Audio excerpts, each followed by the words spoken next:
ദൈവത്തിൻ്റെ അതിപരിശുദ്ധമായ നാമം മഹത്വപ്പെടുമാറാകട്ടെ. നമുക്ക് ഇത്രയും പേർക്ക് ഇന്ന് ദൈവവചന പഠനത്തിനായി ചേർന്ന് വരുവാൻ കർത്താവ് നൽകി തന്ന വിലയേറിയ അവസരത്തെ ഓർത്ത് ദൈവത്തെ സ്തുതിക്കുന്നു, സ്തോത്രം ചെയ്യുന്നു. ഇന്ന് തിരുവചന പഠനത്തിലേക്ക് കടന്നു വന്ന നിങ്ങളെല്ലാവരെയും ഹൃദയംഗമമായി സ്വാഗതം ചെയ്യുന്നു. മത്തായി എഴുതിയ സുവിശേഷം 22-ാം അധ്യായത്തിൻ്റെ പഠനത്തിലേക്കാണ് ഇന്ന് നമ്മൾ അടുത്തു വന്നിരിക്കുന്നത്. ഇന്നത്തെ നമ്മുടെ പഠനത്തിന് കൊടുത്തിരിക്കുന്നതായ title rejecting the holy spirit, പരിശുദ്ധാത്മാവിനെ നിരസിക്കുക. അതാണ് ഇനി കർത്താവ് പഠിപ്പിച്ചതായ അടുത്ത ഉപമയിൽ നാം പഠിക്കാൻ പോകുന്ന ഒരു കാര്യം. അതാണ് നമ്മൾ കഴിഞ്ഞ ക്ലാസ്സിൽ പഠിച്ചതിൻ്റെ ഒരു തുടർച്ചയായിട്ടാണ് ഇന്ന് നമ്മൾ പഠിക്കുന്നത്. അതിനു മുൻപായി നമുക്ക് ആ വേദഭാഗം ഒന്ന് വായിക്കാം. മത്തായി എഴുതിയ സുവിശേഷം 22-ാം അധ്യായത്തിൻ്റെ 1 മുതൽ 22 വരെയുള്ള വാക്യങ്ങൾ. യേശു പിന്നെയും അവരോട് ഉപമകളായി പ്രസ്താവിച്ചതെന്തെന്നാൽ, സ്വർഗരാജ്യം തൻ്റെ പുത്രനു വേണ്ടി കല്യാണ സദ്യ കഴിച്ച ഒരു രാജാവിനോട് സദൃശ്യം. അവൻ കല്യാണത്തിന് ക്ഷണിച്ചവരെ വിളിക്കേണ്ടതിന് ദാസന്മാരെ പറഞ്ഞയച്ചു. അവർക്കോ വരുവാൻ മനസ്സായില്ല. പിന്നെയും അവൻ മറ്റു ദാസന്മാരെ അയച്ചു. എൻ്റെ മുത്താഴം ഒരുക്കി തീർന്നു, എൻ്റെ കാളകളെയും തടിപ്പിച്ച മൃഗങ്ങളെയും അറുത്തു, എല്ലാം ഒരുങ്ങിയിരിക്കുന്നു, കല്യാണത്തിന് വരുവീൻ എന്ന് ക്ഷണിച്ചവരോട് പറയിച്ചു. അവർ അത് കൂട്ടാക്കാതെ ഒരുത്തൻ തൻ്റെ നിലത്തിലേക്കും മറ്റൊരുത്തൻ തൻ്റെ വ്യാപാരത്തിനും പോയി കളഞ്ഞു. ശേഷമുള്ളവർ അവൻ്റെ ദാസന്മാരെ പിടിച്ച് അപമാനിച്ച് കൊന്നുകളഞ്ഞു.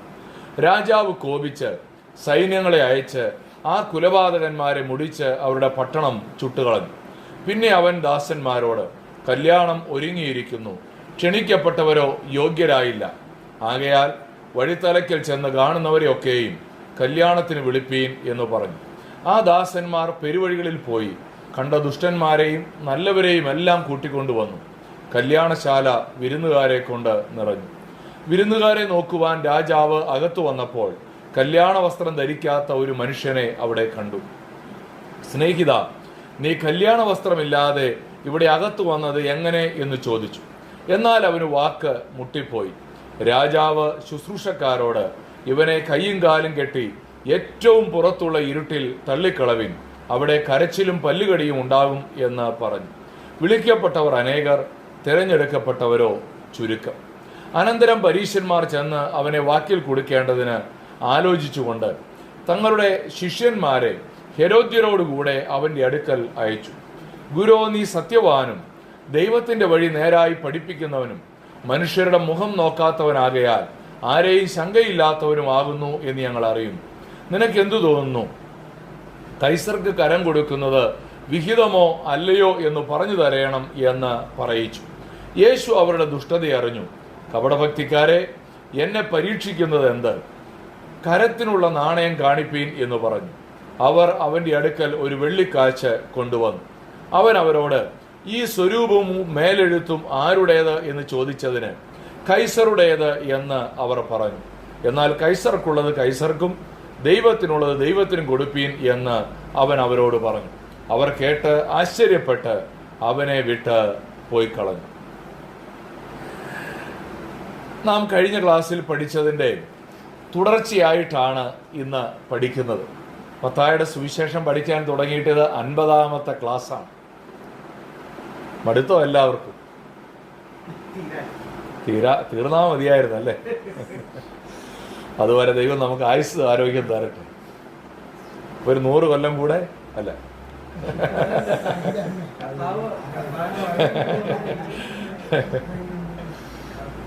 അല്ല, വളരെ ദീർഘമായൊരു പഠനമാണ് അല്ലേ? മത്തായിയുടെ സുവിശേഷം പഠിക്കാൻ തുടങ്ങിയപ്പോൾ വന്നുകൊണ്ടിരുന്ന എല്ലാവരും ഇപ്പോൾ വരുന്നില്ല. എന്നാൽ ഇടയ്ക്ക് വന്നവരുമുണ്ട് അല്ലേ?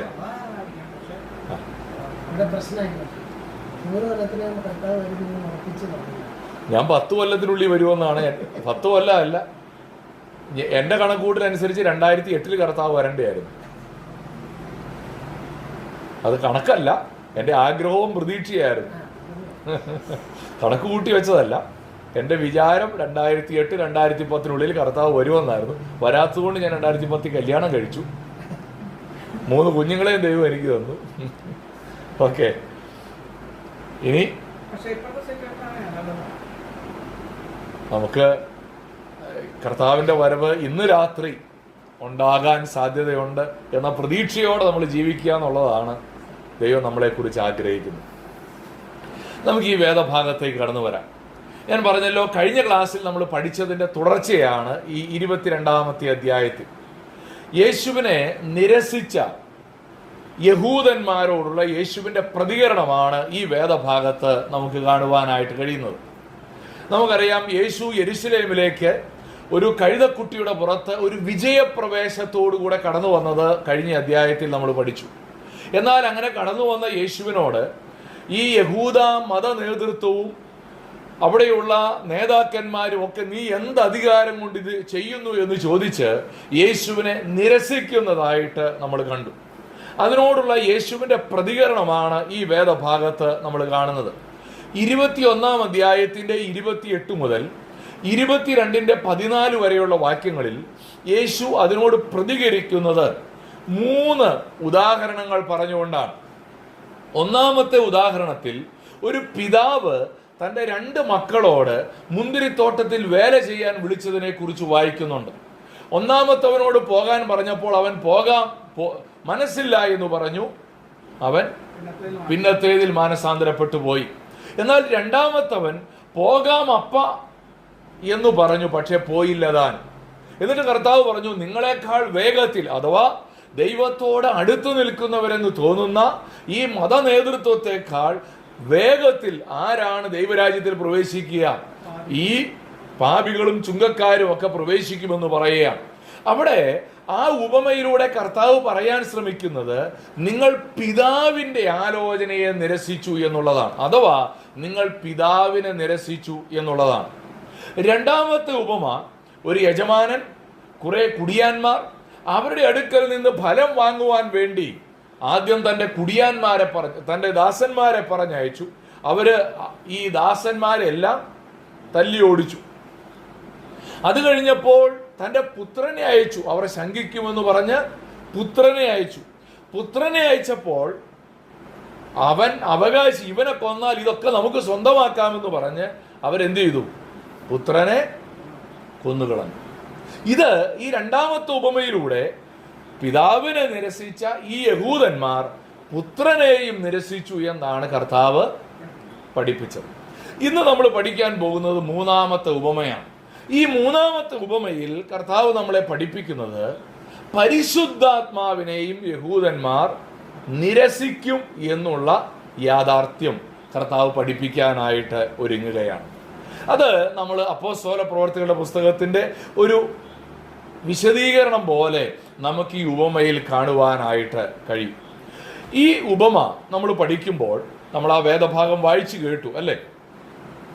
ഈ ഉപമയിൽ പുത്രന് ഒരു മണവാട്ടി ഉള്ളതായിട്ടാണ് 1-2 വാക്യങ്ങളിൽ നമ്മൾ വായിക്കുന്നത് അല്ലേ? യേശു പിന്നെയും അവരോട് ഉപമകളായി പ്രസ്താവിച്ചത് എന്തെന്നാൽ, സ്വർഗരാജ്യം തൻ്റെ പുത്രന് വേണ്ടി കല്യാണ സദ്യ കഴിച്ച ഒരു രാജാവിനോട് സദൃശ്യം. അപ്പോൾ പുത്രന്റെ കല്യാണ സദ്യയാണ്. കല്യാണം കഴിഞ്ഞു, ഒരു കല്യാണ സദ്യ. അപ്പോൾ ഇവിടെ ഉദ്ദേശിക്കുന്ന ഈ പുത്രന്റെ മണവാട്ടിയും ആരായിരിക്കും? അത് യേശുക്രിസ്തുവിനെയും സഭയാം മണവാട്ടിയെയുമാണ് സൂചിപ്പിക്കുന്നത്. അതെങ്ങനെ എന്നുള്ളത് നമ്മൾ ഈ അപ്പോസ്തല പ്രവർത്തികളോട് ഇതുവരെ നമ്മൾ കണ്ടതിൻ്റെ ഒരു തുടർച്ചയാണെന്ന് ഞാൻ പറഞ്ഞല്ലോ. പിതാവിനെ നിരസിച്ചു, പിതാവിൻ്റെ ദാസന്മാരായ പ്രവാചകന്മാരെ നിരസിച്ചു, തൻ്റെ പുത്രനെ അയച്ചു, പുത്രനെ കൊന്നുകളഞ്ഞു. ഇനി അടുത്ത സ്റ്റേജിലേക്ക് പോവുകയാണ്. ഞാൻ എപ്പോഴും പറയാറുള്ളൊരു കാര്യമുണ്ട്, യേശു ഒരു കാര്യത്തിൻ്റെ പല തലങ്ങൾ പറയാൻ പല ഉപമകൾ പറയും. കാണാതെ പോയതിനെ കണ്ടുപിടിക്കാൻ പോയപ്പോൾ 3 ഉപമ പറഞ്ഞു അല്ലേ? 100 ആടുകളുടെ ഉപമ, 10 ദ്രഹ്മയുടെ ഉപമ, 2 പുത്രന്മാരുടെ ഉപമ. യേശു താൻ വരാനിരിക്കുന്നു, ഒരുങ്ങിയിരിപ്പീൻ എന്ന് പറയാൻ 3 ഉപമകൾ പറഞ്ഞു. മത്തായി 24, 25 അധ്യായങ്ങളിൽ. ഏതൊക്കെയാണ് ആ 3 ഉപമകൾ? ഞാനിവിടെ കൺവെൻഷന് പ്രസംഗിച്ചായിരുന്നു, അതുകൊണ്ടത് മറന്നും കാണും. 10 കന്യകമാരുടെ ഉപമ, അതിന് മുമ്പ് ഒരു ഉപമയുണ്ട്. 2 ദാസന്മാരുടെ ഉപമ, ബുദ്ധിമാനും വിശ്വസ്തനുമായ ദാസനും ഒരു ദുഷ്ടദാസന്റെ ഉപമ. 25-ാം അധ്യായത്തിൽ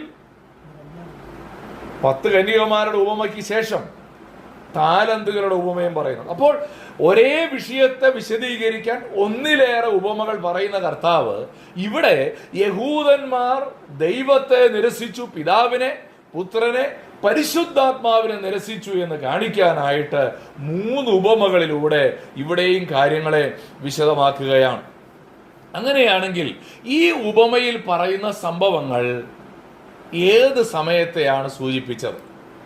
യേശു ഇതിനു മുമ്പ് പറഞ്ഞ ഉപമ തൻ്റെ പുത്രനെ അല്ലേ അയച്ച യജമാനൻ ആ പുത്രനെ കൊന്നുകളഞ്ഞു എന്ന് നമ്മൾ വായിക്കുമ്പോൾ അത് യേശു ക്രിസ്തുവിനെ നിരസിക്കുകയാണ്, അഥവാ യേശുവിൻ്റെ ക്രൂശീകരണത്തെയാണ് അത് സൂചിപ്പിക്കുന്നത്. അങ്ങനെയാണെങ്കിൽ അടുത്ത ഉപമ സൂചിപ്പിക്കുന്നത് യേശു ക്രിസ്തു ഉയർത്തെഴുന്നേറ്റതിന് ശേഷം നടക്കുന്ന സംഭവ വികാസങ്ങൾ, യേശു സ്വർഗാരോഹണം ചെയ്തതിന് ശേഷമുള്ള ചില സംഭവ വികാസങ്ങളിലേക്കാണ് യേശു കർത്താവ് വിരൽ ചൂണ്ടുന്നത്. അങ്ങനെയാണെങ്കിൽ നമുക്ക് ആ വേദഭാഗം അഥവാ പരിശുദ്ധാത്മാവ് ഭൂമിയിൽ വന്നതിന് ശേഷമുള്ള കാര്യങ്ങളിലേക്ക് കർത്താവ് വിരൽ ചൂണ്ടുകയാണ്. ഇന്ന് നമ്മൾ 22-ാം അധ്യായത്തിൻ്റെ 1 മുതൽ 22 വരെയുള്ള ഈ അധ്യായത്തിൻ്റെ പകുതി പഠിക്കാം എന്ന് ഞാൻ വിചാരിക്കുകയാണ്. വേണമെങ്കിൽ ഇതിൻ്റെ ആദ്യ ഭാഗം മാത്രം എടുത്ത് നിർത്താമായിരുന്നു. ഇപ്പം തന്നെ 50 ക്ലാസ് ആയതുകൊണ്ട് ഞാൻ ഒത്തിരി ദീർഘിക്കാതെ ഇരിക്കാൻ ശ്രമിക്കുകയാണ്. അപ്പോൾ 2 കാര്യങ്ങളാണ്. ഒന്ന്, ഈ കല്യാണ വിരുന്നിൻ്റെ ഉപമയും, 2 യേശുവിനോട് ഈ പരീശന്മാരും ഹെരോദ്യരും കൂടെ ചോദിക്കുന്ന ഒരു ചോദ്യത്തിന് കർത്താവ് കൊടുക്കുന്ന മറുപടിയുമാണ് ഇന്ന് നമ്മൾ പഠിക്കാനായിട്ട് പോകുന്നത്. നമുക്ക് ആദ്യം ആ ഉപമയിലേക്ക് വരാം. ആ ഉപമയിൽ 22-ാം അധ്യായത്തിൻ്റെ 1 മുതൽ 10 വരെയുള്ള വാക്യങ്ങളിൽ കർത്താവ് ദൈവത്തിൻ്റെ കൃപയാലുള്ള ക്ഷണത്തെക്കുറിച്ചാണ് പഠിപ്പിക്കുന്നത്. കർത്താവ് ക്ഷണിക്കുകയാണ്. 2 ഉപമകളിലൂടെ പറഞ്ഞു. യഹൂദന്മാർ പിതാവിനെ നിരസിച്ചു, പുത്രനെ നിരസിച്ചു, എന്നിട്ടും ക്ഷണം നിർത്തിയോ? ഇല്ല. കർത്താവ് പിന്നെയും ഇവരെ തങ്കലേക്ക്, ദൈവരാജ്യത്തിലേക്ക് ക്ഷണിക്കുകയാണ്. നോക്കിയാട്ടെ, 3-ാമത്തെ വാക്യത്തിൽ നാം ഇങ്ങനെയാണ് വായിക്കുന്നത്: അവൻ കല്യാണത്തിന് ക്ഷണിച്ചവരെ വിളിക്കേണ്ടതിന് ഇല്ല, അത് ഞാൻ നേരത്തെ പഠിപ്പിച്ചിട്ടുണ്ട്, അതുകൊണ്ട് ഞാൻ ആവർത്തിക്കുന്നില്ല. ഒരിക്കൽ ക്ഷണിച്ചതാണ്, പക്ഷേ തള്ളിക്കളഞ്ഞവരെ പിന്നെ എന്ത് ചെയ്തു? വിളിക്കേണ്ടതിന് ദാസന്മാരെ പറഞ്ഞയച്ചു. അവർക്കോ വരുവാൻ മനസ്സായില്ല. പിന്നെയും വിളിക്കുന്നു എന്നുള്ളതാണ് നമുക്ക് അവിടെ കാണാൻ കഴിയുന്നത്. 4-ാം വാക്യത്തിലേക്ക് വരുമ്പോൾ പിന്നെയും അവൻ ദാസന്മാരെ അയച്ചു. ഒരിക്കൽ അയച്ചു, വരാൻ മനസ്സായില്ല. പിന്നെയും അയച്ചു. എൻ്റെ മുത്താഴം ഒരുക്കി തീർന്നു, കഴിഞ്ഞു, സദ്യ എല്ലാം റെഡിയാണ്, ഇനി നിങ്ങൾ വന്നാൽ നിങ്ങൾ കാത്തിരിക്കേണ്ട എന്ന് പറഞ്ഞാൽ എല്ലാം ചെയ്യേണ്ടതെല്ലാം ചെയ്തു കഴിഞ്ഞുള്ളൊരു വിളിയാണിത്, അല്ലേ? മറ്റേത് എങ്ങനായിരുന്നു? മുത്താഴം ഒരുക്കി തീരുന്നതിന് മുമ്പേ വിളിച്ചതാണ്. ഇപ്പൊ അടുത്ത വിളി മുത്താഴം ഒരുക്കി തീർന്നതിന് ശേഷം വിളിക്കുകയാണ്. എൻ്റെ ആദ്യം സമീപിച്ചപ്പോൾ വിളിച്ചു, ഇപ്പോൾ ആസന്നമായി കഴിഞ്ഞപ്പോൾ വിളിച്ചു. അതാണ് ഈ വിളി. ഞാൻ അതിലേക്കാണ് വരുന്നത്.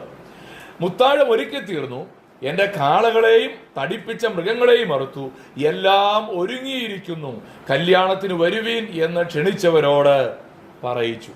അവർ അത് കൂട്ടാക്കാതെ ഒരുത്തൻ തൻ്റെ നിലത്തിലേക്കും മറ്റൊരുത്തൻ തൻ്റെ വ്യാപാരത്തിനും പോയി കളഞ്ഞു. ശേഷമുള്ളവർ അവൻ്റെ ദാസന്മാരെ പിടിച്ചു അപമാനിച്ച് കൊന്നുകളഞ്ഞു. ഇവിടെ പുത്രനോട് ചെയ്ത്, അല്ലേ, പുത്രനെ കൊന്നവരാണ്, അവരുടെ അടുക്കിലേക്കാണ് വീണ്ടും എന്ത് ചെയ്തത്? തൻ്റെ ദാസന്മാരെ അയച്ചത്. ഈ തൻ്റെ ദാസന്മാരെ പിന്നെയും അയച്ചിട്ട് എന്താ സംഭവിച്ചത്? അവർക്ക് വരാൻ മനസ്സില്ല, അവരവരുടെ കാര്യത്തിനൊക്കെയായിട്ട് പോയി കളഞ്ഞു എന്ന് പറഞ്ഞിട്ട് പിന്നെ പറയുകയാണ്, ശേഷമുള്ളവർ അവൻ്റെ ദാസന്മാരെ പിടിച്ച് എന്ന് പറഞ്ഞാൽ പുത്രനെ കൊന്നതിന് ശേഷം അവൻ്റെ ദാസന്മാരെയും കൊല്ലുന്നു എന്നുള്ളതാണ് നമുക്കിവിടെ കാണുവാനായിട്ട് കഴിയുന്നത്. ക്രൂശീകരണത്തിന് ശേഷമുള്ള അതാ ഞാൻ ആദ്യം പറഞ്ഞത്. യേശുവിനെ ക്രൂശിച്ചതിന് ശേഷമുള്ള കാര്യമാണ് ഇവിടെ പറയുന്നത്. നമ്മൾ ഓർത്തിരിക്കേണ്ട ഒരു കാര്യം, ഈ സുവിശേഷം, യേശു ക്രൂശിക്കപ്പെട്ടു, 3-ാം നാൾ ഉയർത്തെഴുന്നേറ്റു, സ്വർഗാരോഹണം ചെയ്തു. ആ പെന്തക്കോസ്ത് നാളിൽ പരിശുദ്ധാത്മാവ് ഭൂമിയിലേക്ക് വന്നു കഴിഞ്ഞതിന് ശേഷം ഈ യഹൂദന്മാരോട് കർത്താവ് സുവിശേഷം പറയുകയാണ്. അപ്പോസ്തല പ്രവൃത്തികളുടെ പുസ്തകം 2-ാം അധ്യായം മുതൽ ഉള്ള ചരിത്രത്തിലേക്കാണ് പെന്തക്കോസ്ത് നാളിൽ പരിശുദ്ധാത്മാവ് വന്നതിന് ശേഷം എന്ത് സംഭവിച്ചു. റോമാലേഖനം 1-ാം അധ്യായത്തിന്റെ 16-ാം വാക്യത്തിൽ പൗലോസ് പറയുകയാണ്, സുവിശേഷത്തെക്കുറിച്ച് എനിക്ക് ലജ്ജയില്ല. വിശ്വസിക്കുന്ന ഏവനും, ആദ്യം യഹൂദനും പിന്നെ യവനനും, അത് രക്ഷയ്ക്കായി ദൈവശക്തിയാകുന്നു. ആദ്യം ആർക്കാ? യഹൂദന്. പിന്നെയാണ് ജാതികൾക്ക്, യവനന്. അപ്പോൾ ആദ്യം സുവിശേഷം അറിയിക്കേണ്ടത് ആരോടാണ്? അത് യഹൂദനോടാണ്. അപ്പോസ്തല പ്രവൃത്തികൾ 3-ാം അധ്യായം നോക്കിയാൽ 26-ാം വാക്യത്തിൽ പത്രോസിന്റെ പ്രസംഗം നമുക്ക് അവിടെ കാണാൻ കഴിയും. പത്രോസ് എന്താ പ്രസംഗിച്ചത്? പത്രോസ് പ്രസംഗിക്കുകയാണ്, നിങ്ങൾക്ക് ആദ്യമേ, അല്ലെ, അങ്ങനെയല്ല എഴുതിയിരിക്കുന്നത്, നിങ്ങൾക്ക് ആദ്യമേ ദൈവം തന്റെ ദാസനായ യേശുവിനെ എഴുന്നേൽപ്പിച്ച് ഓരോരുത്തനെ അവനവന്റെ അകൃത്യങ്ങളിൽ നിന്ന് തിരിക്കുന്നതിനാൽ നിങ്ങളെ അനുഗ്രഹിക്കേണ്ടതിന് അവനെ അയച്ചിരിക്കുന്നു. ആദ്യമേ ആരുടെ അടുക്കലേക്കാണ്? യഹൂദന്റെ അടുക്കലേക്കാണ് ഈ സുവിശേഷവുമായിട്ട് അയച്ചത്. നമ്മൾ അപ്പോസ്തല പ്രവൃത്തികളുടെ പുസ്തകം വായിച്ചാൽ 2-ാം അധ്യായം മുതൽ 7-ാം അധ്യായം വരെ യഹൂദന്മാരോട് മാത്രമേ എന്ത് ചെയ്തിട്ടുള്ളൂ? സുവിശേഷം പറഞ്ഞിട്ടുള്ളൂ.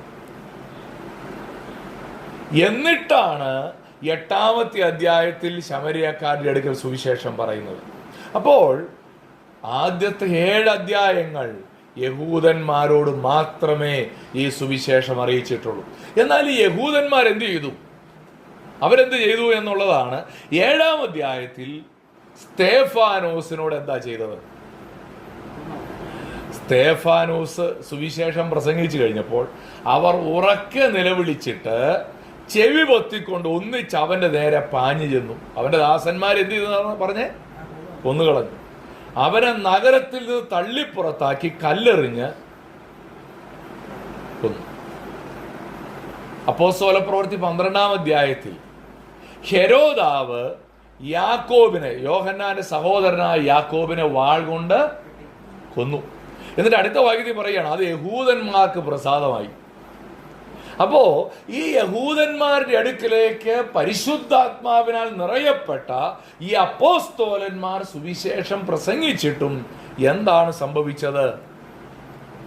അവർ അവരുടെ ദാസന്മാരെ കൊന്നുകളഞ്ഞു എന്ന് നമുക്ക് ഈ വേദഭാഗത്ത് കാണുവാനായിട്ട് കഴിയും. അപ്പോൾ നമ്മൾ 1-ാം നൂറ്റാണ്ടിലെ സഭയെ ഏറ്റവും കൂടുതൽ ഉപദ്രവിച്ചത് ഈ യഹൂദന്മാരാണ്. ആ കോണ്ടെക്സ്റ്റിലാണ് ഈ ഉപമയെ ഞാനും നിങ്ങളും മനസ്സിലാക്കേണ്ടത്. ഇനി 7 മുതൽ 10 വരെയുള്ള വാക്യങ്ങളൊന്ന് ശ്രദ്ധിച്ചാൽ എന്താണ് അവിടെ പറയുന്നത്? രാജാവ് കോപിച്ചു. ദാസന്മാരെ കൊന്നുകളഞ്ഞപ്പോൾ രാജാവ് കോപിച്ചു, സൈന്യങ്ങളെ അയച്ച് ആ കുലപാതകന്മാരെ മുടിച്ച് അവരുടെ പട്ടണം ചുട്ടുകളഞ്ഞു. ഇത് ഏത് സംഭവത്തെ കുറിച്ചാണ് സൂചിപ്പിക്കുന്നത്? AD 70 ടൈറ്റസ് എന്ന ഒരു സൈന്യാധിപൻ യെരുശലേം പട്ടണത്തെ മുടിച്ചു കളഞ്ഞ ആ ജഡ്ജ്മെന്റ് ആണ്, ഇല്ലേ? നമ്മൾ ദാനിയേലിന്റെ പുസ്തകവും വെളിപ്പാട് പുസ്തകമൊക്കെ വായിക്കുന്ന പോലെ ഇപ്പൊ തോന്നും. കാരണം വരാനിരിക്കുന്ന സംഭവത്തെ കർത്താവ് ഉപമയായിട്ട് എന്ത് ചെയ്തു? മുൻകൂട്ടി പറയുകയാണ്. അപ്പോൾ രാജാവ് മുടിച്ചു, അവരുടെ പട്ടണം ചുട്ടുകളഞ്ഞു. എന്നിട്ട് 8-ാം വാക്യത്തിൽ പറയുകയാണ്, പിന്നെ അവൻ ദാസന്മാരോട്, കല്യാണം ഒരുങ്ങിയിരിക്കുന്നു, ക്ഷണിക്കപ്പെട്ടവരോ യോഗ്യരായില്ല. ആകയാൽ എന്ത് ചെയ്യണം? വഴിത്തലയ്ക്കൽ ചെന്ന് കാണുന്നവരെയൊക്കെയും കല്യാണത്തിന് വിളിപ്പീൻ എന്ന് പറഞ്ഞു. ആ ദാസന്മാർ പെരുവഴികളിൽ പോയി കണ്ട ദാസന്മാരെയും നല്ലവരെയും എല്ലാം കൂട്ടിക്കൊണ്ടുവന്നു. കല്യാണശാല വിരുന്നുകാരെ കൊണ്ട് നിറഞ്ഞു. ഇവിടെ പറയുന്നത് എന്താണ്? വഴിത്തലയ്ക്കൽ, അല്ലേ? ആദ്യം യഹൂദന്മാരോട് മാത്രമാണ് സുവിശേഷം പറഞ്ഞത്. ഇപ്പൊ പറയുകയാണ് ആരോടൊക്കെയാണ്? വഴി കാണുന്നവരോടെല്ലാം. ഇവിടെ ഇനി വിഭാഗീയതയില്ല. യഹൂദനാണോ യവനനാണോ എന്ന് വ്യത്യാസമില്ല, സ്ത്രീയാണോ പുരുഷനാണോ എന്ന് വ്യത്യാസമില്ല, യജമാനനാണോ ദാസനാണോ എന്ന് വ്യത്യാസമില്ല. വ്യത്യാസം കൂടാതെ എല്ലാവരോടും, അഥവാ യഹൂദനോട് പറഞ്ഞുകൊണ്ടിരുന്ന സുവിശേഷം ഇനി ആരോടൊക്കെ പറയുകയാണ്? ജാതികളോട് പറയാനായിട്ട് തുടങ്ങുകയാണ്. അപ്പോസ്തല പ്രവൃത്തികൾ 8-ാം അധ്യായത്തിൽ ശമര്യാക്കാരോട് സുവിശേഷം പറഞ്ഞു. ഫിലിപ്പോസ് എന്ന് ശമര്യാക്കാരോട് സുവിശേഷം പറഞ്ഞു. പത്രോസ് ചെന്ന് എന്ത് ചെയ്തു? പരിശുദ്ധാത്മാവിനെ അവർക്ക് പകരപ്പെടുന്നത് നമ്മൾ കണ്ടു. 10-ാമത്തെ അധ്യായത്തിലേക്ക് വരുമ്പോൾ പത്രോസ് കൊർന്നല്യോസിന്റെ വീട്ടിൽ, വിജാതീയനായിരിക്കുന്ന കൊർന്നല്യോസിന്റെ വീട്ടിൽ ചെന്നു. അവരോട് സുവിശേഷം അറിയിച്ചു. വഴിത്തലയ്ക്കൽ രസകരമായൊരു സംഭവം, വഴിയിൽ സുവിശേഷം പറഞ്ഞൊരു സംഭവം ബൈബിളിലുണ്ട്. ഏതാ? ഈ ഷണ്ണനോട്. അത് ഏത് അധ്യായത്തിലാ? 9-ാമത്തെ അധ്യായത്തിൽ. അപ്പോൾ പിന്നീട് 9-ാം അധ്യായത്തിലാണ് എന്ത് സംഭവിക്കുന്നത്? പൗലോസിന്റെ മാനസാന്തരം. പൗലോസിന്റെ മാനസാന്തരമൊക്കെ കഴിഞ്ഞ് പിന്നീട് നമ്മൾ വായിക്കുന്ന ഒരു കാര്യം എന്നാണെന്നറിയാമോ? അപ്പോസ്തല പ്രവൃത്തി 7-ാം അധ്യായത്തിൽ ഈ സ്തേഫാനോസിനെ കൊന്നുകളയുമ്പോൾ, കൊല്ലുന്നതിന് മുമ്പ് സ്തേഫാനോസ് പറയുന്നൊരു വാചകം നമ്മൾ ശ്രദ്ധിക്കണം. 7:51 പറയുകയാണ്, ശാഠ്യക്കാരും ഹൃദയത്തിനും ചെവിക്കും പരിച്ഛേദനയില്ലാത്തവരുമായുള്ളവരെ, നിങ്ങളുടെ പിതാക്കന്മാരെ പോലെ തന്നെ നിങ്ങളും എല്ലായ്പ്പോഴും പരിശുദ്ധാത്മാവിനോട് മറുത്തു നിൽക്കുന്നു. ആരോടാ മറുത്തു നിൽക്കുന്നത്? പരിശുദ്ധാത്മാവിനോട് മറുത്തു നിൽക്കുന്നു. കണ്ടോ? പിതാവിനോട് മറുത്തു നിന്നു, പുത്രനോട് മറുത്തു നിന്നു, ഇപ്പോൾ ആരോട് മറുത്തു നിൽക്കുന്നു? പരിശുദ്ധാത്മാവിനോട് മറുത്തു നിൽക്കുകയാണ്. ഈ പൗലോസ് മാനസാന്തരപ്പെട്ട ശേഷം യഹൂദന്മാരോടാണ് ആദ്യം പൗലോസും സുവിശേഷം പറഞ്ഞത്. കാരണം സ്വന്തം ജനമല്ലേ, കോണ്ടെക്സ്റ്റിൽ മനസ്സിലാകില്ല. അതാ ഈ ഒരു വേദഭാഗത്തോട് ചേർത്ത് വെച്ച് മറ്റേ വേദഭാഗം പഠിക്കുമ്പോഴാ വെളിപ്പാട് കിട്ടുക. 13-ാം അധ്യായത്തിൽ പൗലോസ് പറയുന്ന ഒരു കാര്യമുണ്ട്.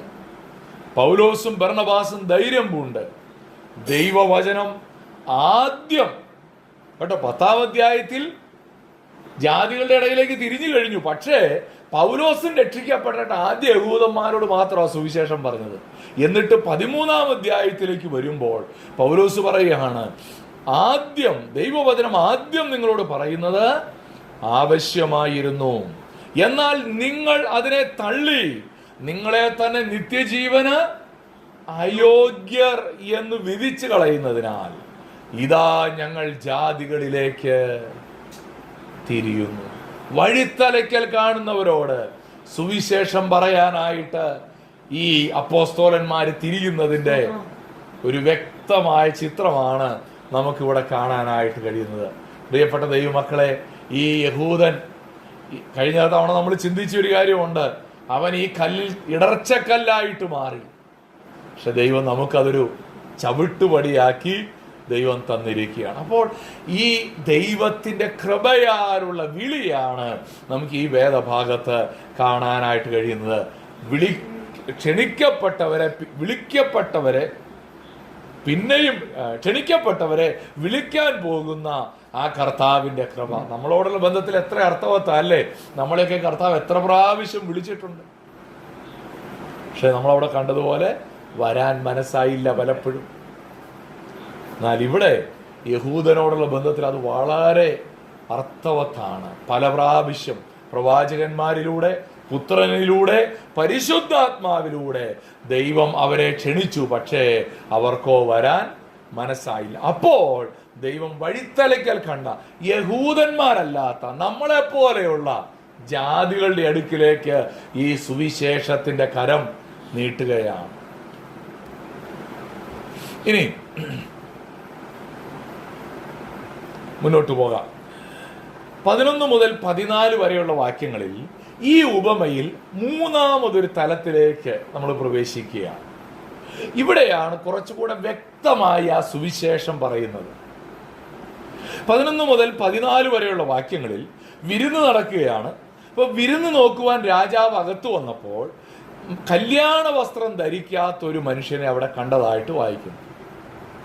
യഹൂദന്മാരുടെ കൾച്ചറിൽ സാധാരണക്കാരുടെ കല്യാണത്തിൽ എല്ലാവരും മാന്യം അല്ലേ, കല്യാണത്തിനൊക്കെ പോകുമ്പോൾ നമ്മൾ ഉള്ളതിൽ ഏറ്റവും നല്ല വസ്ത്രമൊക്കെ ധരിക്കും. ഈ ഞങ്ങളെപ്പോഴും പറയും, കല്യാണത്തിന് പോകുമ്പോൾ ഈ അച്ഛന്മാർ എപ്പോഴും വെള്ളയാണല്ലോ ഇടുന്നത്, പക്ഷെ ഉള്ളതിൽ നിറമുള്ള വെള്ള ഇടും. ഞാനങ്ങനെ കരുതി വെച്ചിട്ടുണ്ട്. ചില വെള്ളക്കുപ്പായി എപ്പോഴും ഇടില്ല, കല്യാണത്തിനൊക്കെ വിളി. കാരണം വേറെ അച്ഛന്മാരുടെ കൂടെ പോയി നിൽക്കുമ്പോൾ നമ്മുടെ വെള്ളം മങ്ങിയിരുന്നാൽ പെട്ടെന്ന് മനസ്സിലാവും, ഇത് ഒരു വൃത്തിയില്ലാത്ത വെള്ളയാണല്ലോ എന്ന് തോന്നും. അതുകൊണ്ട് ഈ വേറെ അച്ഛന്മാരൊക്കെ ഉള്ള സ്ഥലത്ത് പോകുമ്പോൾ നമ്മൾ നല്ല വെള്ളം ഇട്ടേ പോവുള്ളൂ. ഞാൻ പറഞ്ഞത് വൃത്തിയായിട്ട്, ഏറ്റവും വൃത്തിയായിട്ട് നമ്മൾ പോകുന്ന ഒരു സ്ഥലമാണ് ഈ കല്യാണമൊക്കെ. പക്ഷേ ഈ കുറച്ച് സാമ്പത്തിക ശേഷി ഉള്ള കല്യാണ വീടുകളിലൊക്കെ അവർ ചെയ്യുന്നൊരു കാര്യമാണ്, ഈ കല്യാണത്തിന് വരുന്നവർക്കെല്ലാം കല്യാണ വസ്ത്രം അങ്ങ് എടുത്തു കൊടുക്കും. നമ്മുടെ നാട്ടിലും ഉണ്ടല്ലേ കല്യാണ വസ്ത്രമൊക്കെ നമ്മൾ നമ്മുടെ പ്രത്യേക അടുത്ത ബന്ധുക്കൾക്കെല്ലാം നമ്മൾ എടുത്തു കൊടുക്കും. അത് നമ്മുടെ സാമ്പത്തിക ശേഷി അനുസരിച്ച് കൂടുതൽ അകന്ന ബന്ധുക്കൾക്കൊക്കെ എടുത്തു കൊടുക്കാൻ സാധിക്കും. ഇതാണ് ഇവിടെ പറയുന്ന ഒരാശയം. പക്ഷേ അവിടെ എല്ലാവർക്കും കല്യാണ വസ്ത്രം എടുത്തു കൊടുത്ത ഒരു യജമാനൻ, ഒരു രാജാവിനെ കുറിച്ചാണ് നമ്മളിവിടെ വായിക്കുന്നത്. കല്യാണ വസ്ത്രം ധരിക്കാത്ത ഒരു മനുഷ്യനെ അവിടെ കാണുക. എന്താണ് ഇവിടെ പറയുന്ന ഈ കല്യാണ വസ്ത്രം? എന്താണ് കല്യാണ വസ്ത്രം? ആ വേറെ അതെ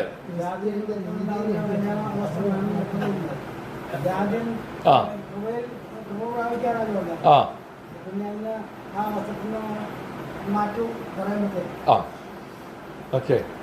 ഇവിടെ ഞാൻ പറഞ്ഞല്ലോ, രാജാവ് വിളിച്ചവർക്കെല്ലാം കല്യാണ വസ്ത്രം കൊടുത്തു, എന്നിട്ടും അതില്ലാതെ ഒരുത്തനകത്തിരിക്കുകയാണ്. അതാണ് ഇവിടെ പറയുന്നത്. അപ്പോൾ എന്താണ് ആ കല്യാണ വസ്ത്രം? എല്ലാവർക്കും കൊടുത്ത ഒരു കല്യാണ വസ്ത്രമാണ്. വിജാതികളിൽ നിന്ന് വന്നവരാണ് ഇരിക്കുന്നവർ മുഴുവൻ. കാരണം യഹൂദനോ വരുവാൻ മനസ്സായില്ല. അത് ക്രിസ്തുവിന്റെ നീതിയാണ്. The righteousness of Christ.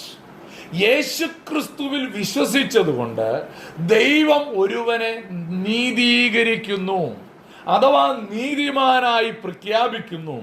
ആ നീതിയുടെ വസ്ത്രം രക്ഷിക്കപ്പെട്ട എല്ലാവർക്കും കൊടുത്തു. അത് യഹൂദനും കൊടുത്തു, ജാതികൾക്കും കൊടുത്തു. എന്നാൽ ഒരാള് ഇതിൻ്റെ അകത്ത് കയറി പറ്റാൻ ശ്രമിച്ചിട്ടുണ്ട്.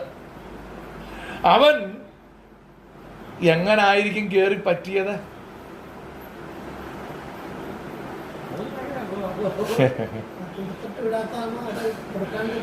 നമുക്കറിയാൻ, കൊടുത്തിട്ടുണ്ടെങ്കിൽ ഇടാതിരിക്കാനൊന്നും പറ്റത്തില്ല, കാരണം ഇത് കൃപയാണ്. എന്ന് പറഞ്ഞാൽ ഇവിടെ കർത്താവ് ഇതിനകത്ത് എങ്ങനെ കയറി എന്നുള്ളത് പഠിപ്പിക്കാനല്ല ഇവിടെ ശ്രമിക്കുന്നത്. ഈ കല്യാണ വസ്ത്രം ഇല്ലാത്തവന് എന്ത് സംഭവിച്ചു എന്നുള്ളത് നമ്മൾ ശ്രദ്ധിക്കുമ്പോഴാണ് അതിൻ്റെ ഉത്തരം. യെശയ്യാ പ്രവചനം 61-ാം അധ്യായത്തിൻ്റെ 10-ാമത്തെ വാക്യത്തിൽ അവിടെ യെശയ്യാ പ്രവാചകൻ പറയുന്നുണ്ട്, മണവാളൻ തലപ്പാവ് അണിയുന്നത് പോലെയും മണവാട്ടി ആഭരണങ്ങളാൽ തന്നെത്താൻ അലങ്കരിക്കുന്നത് പോലെയും അവൻ എന്നെ രക്ഷാവസ്ത്രം ധരിപ്പിച്ചു, നീതി എന്ന അങ്കി ഇടുവിച്ചിരിക്കുന്നു. ഏതാണ് അങ്കി? നീതി എന്ന അങ്കി. എന്ന് പറഞ്ഞാൽ പാപിയായ എന്നെ ദൈവം അണിയിച്ച അങ്കി ഏതാ? നീതി എന്ന അങ്കിയാണ്. അതാണ് ഇവിടെ പറയുന്നത്, നീതി എന്ന അങ്കി ധരിപ്പിച്ചിരിക്കുന്നു.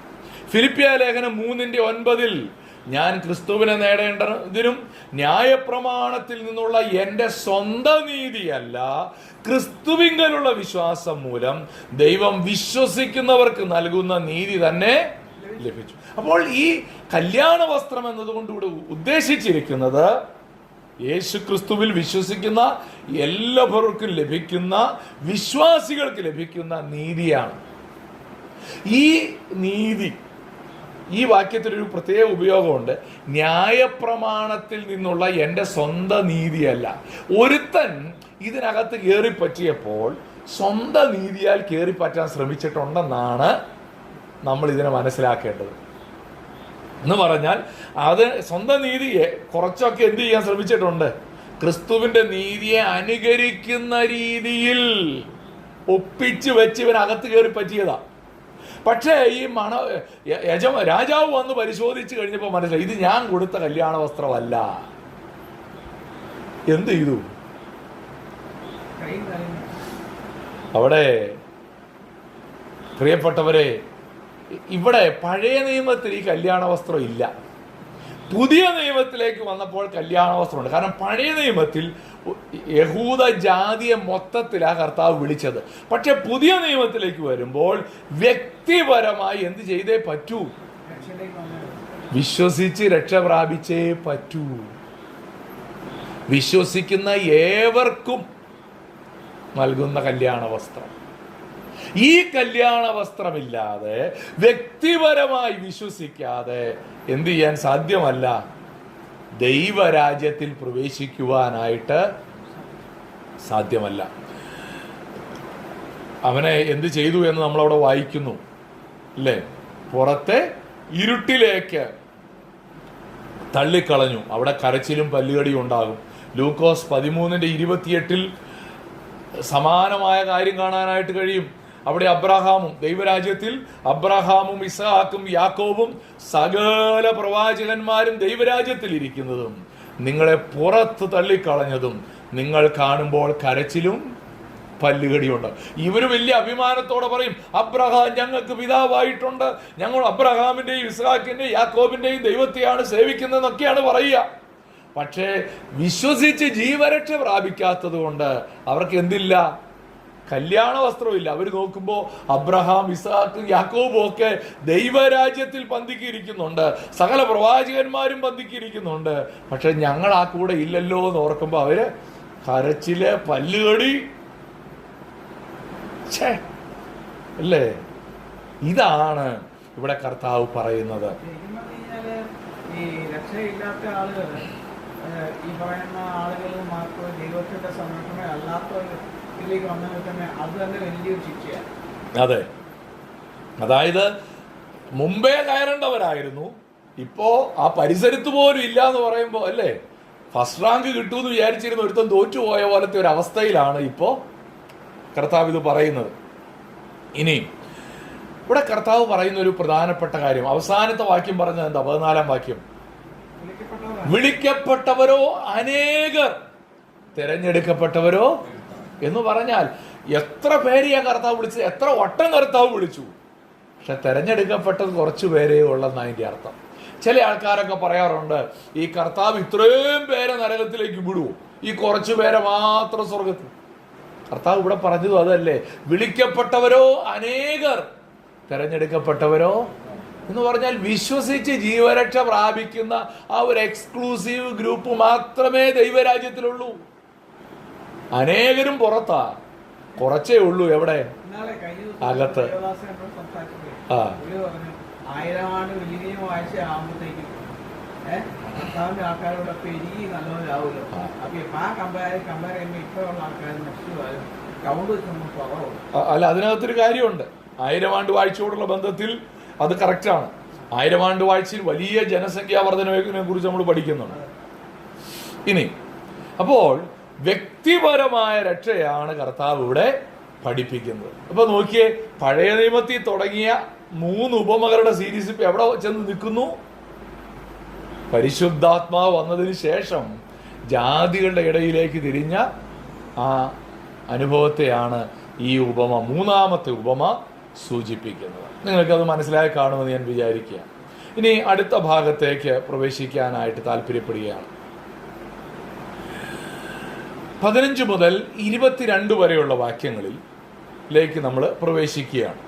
ഈ 22-ാം അധ്യായത്തിൻ്റെ 15 മുതൽ 46 വരെയുള്ള വാക്യങ്ങളിൽ കർത്താവ് 3 ഗ്രൂപ്പുകളെ ഫേസ് ചെയ്യുന്നതായിട്ട് നമുക്ക് കാണാൻ പറ്റും. 3 ഗ്രൂപ്പുകളെ ഫേസ് ചെയ്യുന്നത്. 15 മുതൽ 22 വരെയുള്ള വാക്യങ്ങളിൽ പരീശന്മാരും ഹെരോദ്യരും അവരൊരു ചോദ്യവുമായിട്ട് യേശുവിൻ്റെ അടുക്ക് വരുന്നു. കൈസർക്ക് കരം കൊടുക്കുന്നു വിഹിതമാണോ അല്ലയോ? അതാണ് ചോദ്യം. ആ ചോദ്യത്തിന് കർത്താവ് മറുപടി കൊടുക്കുന്നു. 23 മുതൽ 33 വരെയുള്ള വാക്യങ്ങളിൽ 2-ാമത്തെ ഗ്രൂപ്പ്, അത് സദൂക്യരാണ്, പുനരുദ്ധാനം ഇല്ല എന്ന് വിശ്വസിക്കുന്നവർ ചോദ്യമായിട്ട് വരുന്നു. അതിനും കർത്താവ് മറുപടി കൊടുക്കുന്നു. അത് ഓരോന്നും നമ്മൾ വിശദമായിട്ട് കാണും കേട്ടോ.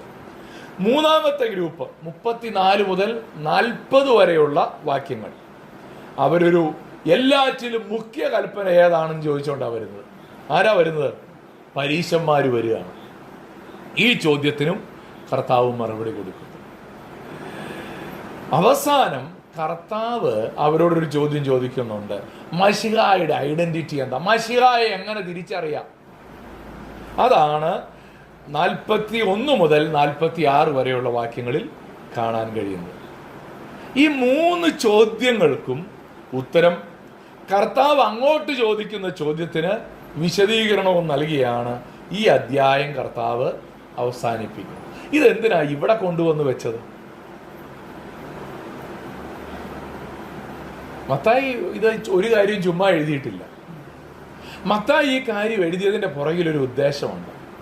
കാരണം അറുക്കപ്പെടാനുള്ള പെസഹ കുഞ്ഞാടാണ് യേശു ക്രിസ്തു. ഈ അറുക്കപ്പെടാനുള്ള പെസഹ കുഞ്ഞിനാടിനോട് ചോദ്യങ്ങൾ ചോദിച്ച് ഊനമില്ല എന്ന് ബോധ്യം വന്നതിന് ശേഷമാണ് എന്ത് ചെയ്യുന്നത്? അറുക്കപ്പെടാനായിട്ട് പോകുന്നത്. അങ്ങനല്ലേ? പെസഹ കുഞ്ഞാടിനെ തെരഞ്ഞെടുക്കുമ്പോൾ ഊനമുള്ളതോ കാലൊടിഞ്ഞതോ കുരുടുള്ളതോ ചെകിടുള്ളതോ ആയ കുഞ്ഞാടിനല്ല. പിന്നെന്താ? ഊനമില്ല. അതുകൊണ്ടാണ് പിന്നീട് നമ്മൾ കാണുന്നുണ്ട് അവനെ പല കോടതികളിൽ മാറി മാറി വിസ്തരിക്കുന്നുണ്ട്. ഇതിൻ്റെ എന്താണ് ഉദ്ദേശം? ഊനമില്ല എന്നുള്ളത് തെളിയിക്കപ്പെടുന്നതായിരിക്കുന്ന ഒരു വേദഭാഗമാണ്.